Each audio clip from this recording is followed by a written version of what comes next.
سلام من میگم پیشم خوش اومدیم ویدیو خیلی خفنی که امروز اومدیم ویدیو خیلی خفن و گاد راستی 100 تا شدن ما مبارک. امیدوارم که بتونیم با هم دیگه بریم بالاتر و اینکه به یه نقطه خوبی برسیم و اینکه اگر اولین بار که دارین چنل من ویدیو میبینید حتما چنل ما رو سابسکرایب کنید، زنگ بزنید بزنید ویدیو لایک کنید.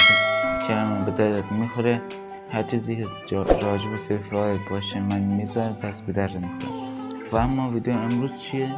ویدیو امروز اینه که چجور کد جم در فری فایر که یه کد جم هست رو بزنیم و جم داخل اکانتمون بیاد. ابتدا میرید فیلتر شکن خودتون رو روشن میرید که من این کاری میکنم. بعد داخل گوگل یا کروم خودتون سرچ کنید شاپ دو گیم. وقتی که شاپ دو گیم رو سرچ کردید این سایت بزنید، توجه کنید حتما با فیلتر شکن باز بچید. حالا اینجا روی گزینه فری فایر بزنید و بعد روی پلیر آیدی یعنی که باید آیدیتون رو وارد کنید. اینجا هم آیدیتون رو وارد کنید. من آیدی موبایل میکنم، این هم آیدی من، هر کی دوستاش بهش دعوت بده که 31550799